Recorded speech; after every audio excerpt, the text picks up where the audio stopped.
Assalamualaikum warahmatullahi wabarakatuh. Selamat pagi anak-anak semuanya. Selamat pagi anak-anak hebat.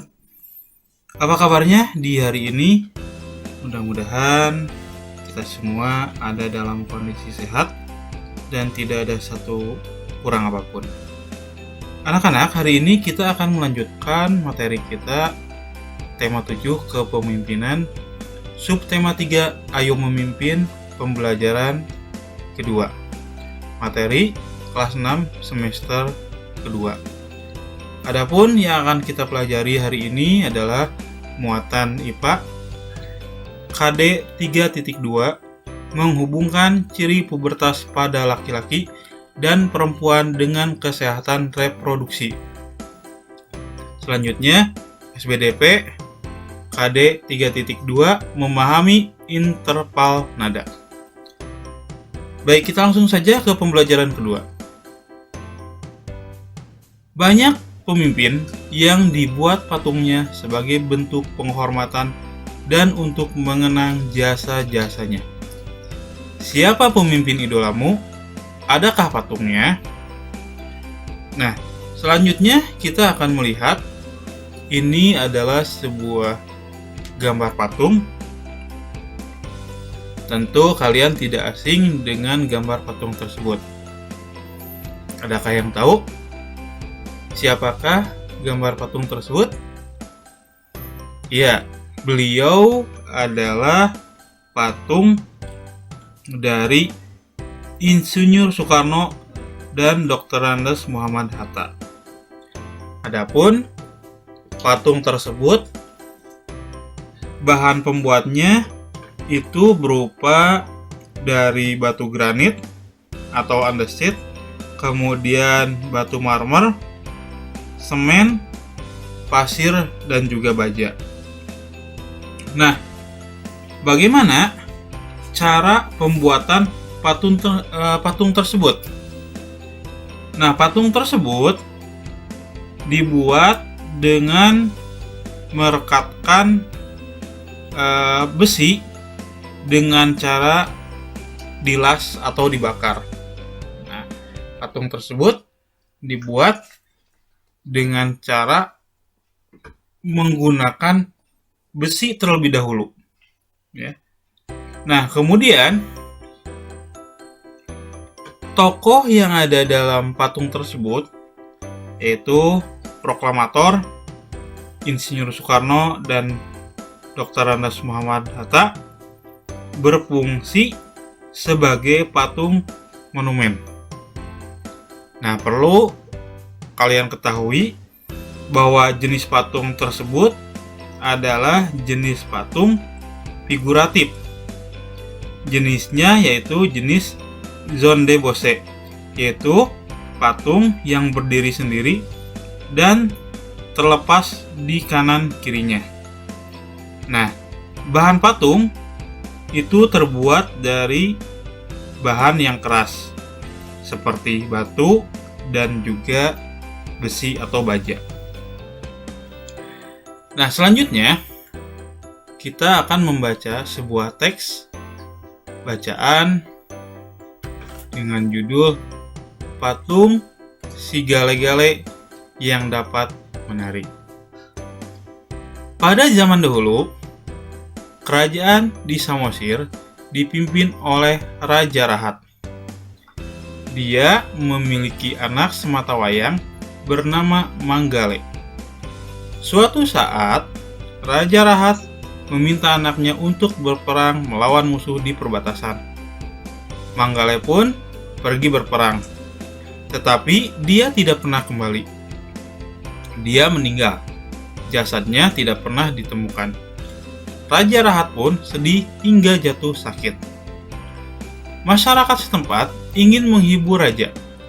Mereka membuat sebuah patung menyerupai Manggale dan menamainya si Gale-Gale.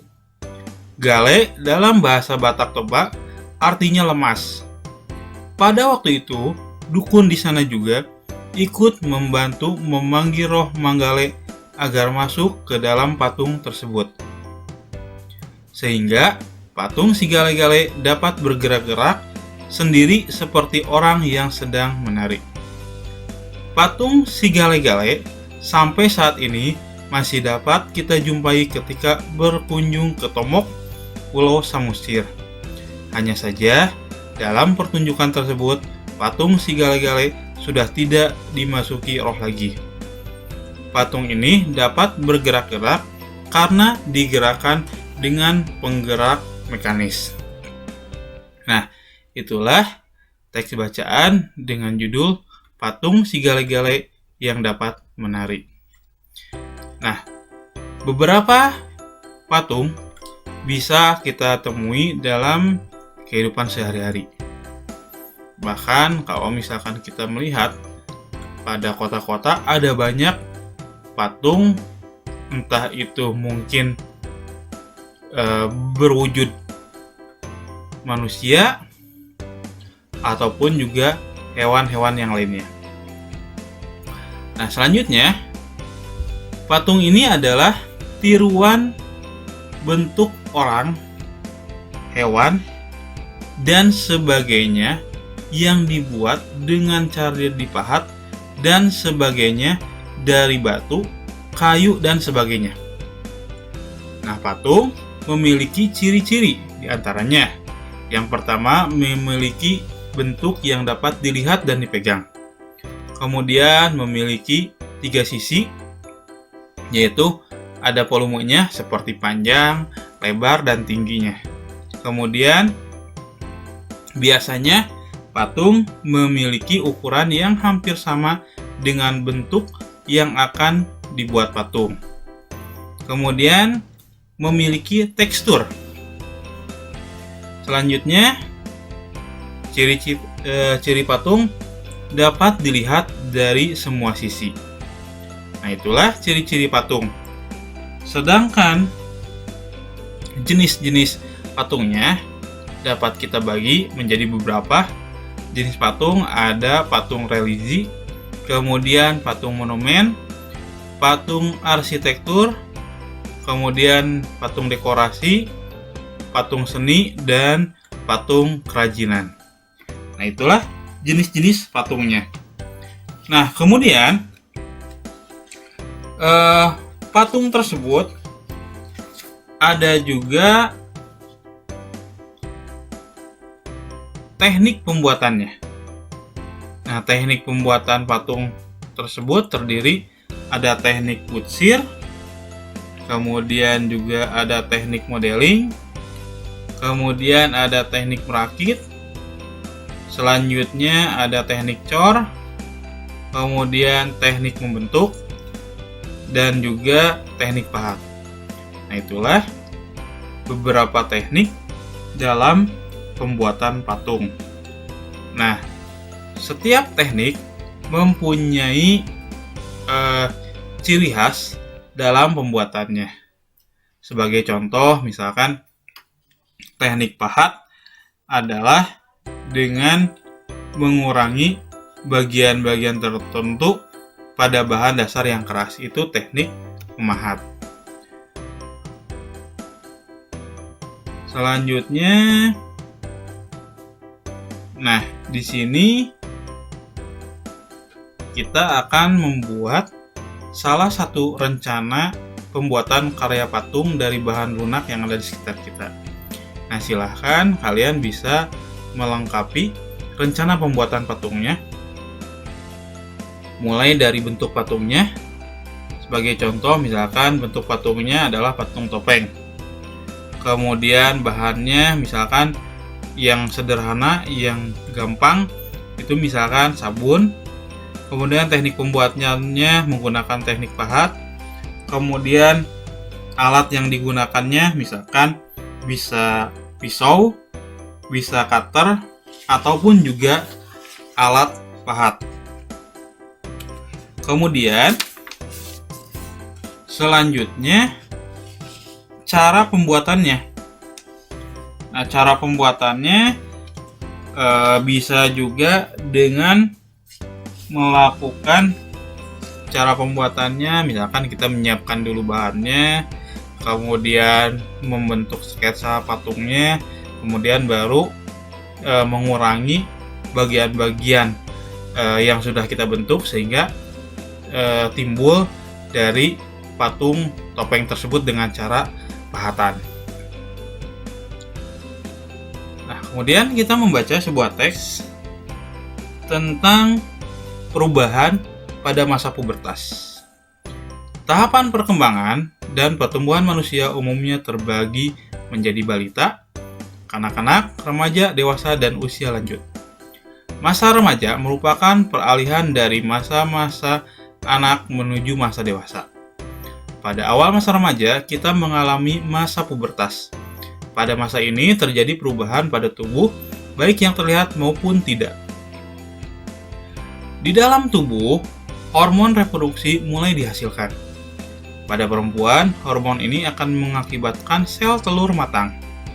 Pada laki-laki, hormon reproduksi akan mengakibatkan tubuh memproduksi sel sperma. Jika sel telur dan sperma bertemu, dapat terjadi pembuahan dan tumbuh menjadi bayi. Pada umumnya, pada masa ini, kesehatan reproduksi remaja akan memperlihatkan ciri-ciri pubertas. Pada perempuan, dia akan mengalami menstruasi setiap jangka waktu tertentu, umumnya setiap 28 hari sekali. Pada laki-laki, dia akan mengeluarkan sperma. Ciri-ciri lain ditandai dengan perubahan tubuh yang terlihat. Pada perempuan, misalnya, payudara akan tumbuh sebagai persiapan untuk memberikan ASI, air ibu, bagi bayinya kelak. Pada laki-laki, otot-otot tubuhnya berkembang lebih besar dan kuat, sehingga diharapkan laki-laki lebih kuat secara fisik untuk melindungi keluarganya. Nah, persiapan yang harus dilakukan untuk menghadapi masa pubertas sangat erat hubungannya dengan peran orang tua. Pemberian edukasi tentang apa itu pubertas sangatlah penting bagi anak yang sudah menginjak masa remaja. Pubertas adalah masa yang sangat penting bagi seseorang sebelum menuju masa dewasa. Pemberian penyuluhan yang dilakukan orang tua bagaimana proses pubertas itu, apakah setiap perempuan dan laki-laki mengalami pubertas? Pubertas erat hubungannya dengan tingkah laku yang akan berubah. Bukan hanya tentang fisik pria dan perempuan saja yang mengalami perubahan. Nah, hal yang harus dilakukan pada masa pubertas adalah menjaga serta mengontrol perasaan. Kemudian bertanya kepada orang tua. Selanjutnya mengonsumsi makanan sehat, menjaga kebersihan alat kelamin, juga memahami perubahan fisik. Selain itu, kita juga harus mendekatkan diri kepada Sang Pencipta, yaitu Tuhan Yang Maha Esa. Selanjutnya mencari informasi, kemudian selalu berpikiran positif dan melakukan perbuatan yang positif. Juga tak lupa kita harus banyak membaca buku pengetahuan. Dan selanjutnya di dalam masa pubertas, jangan lupa kita untuk memilih teman dalam pergaulan yang baik.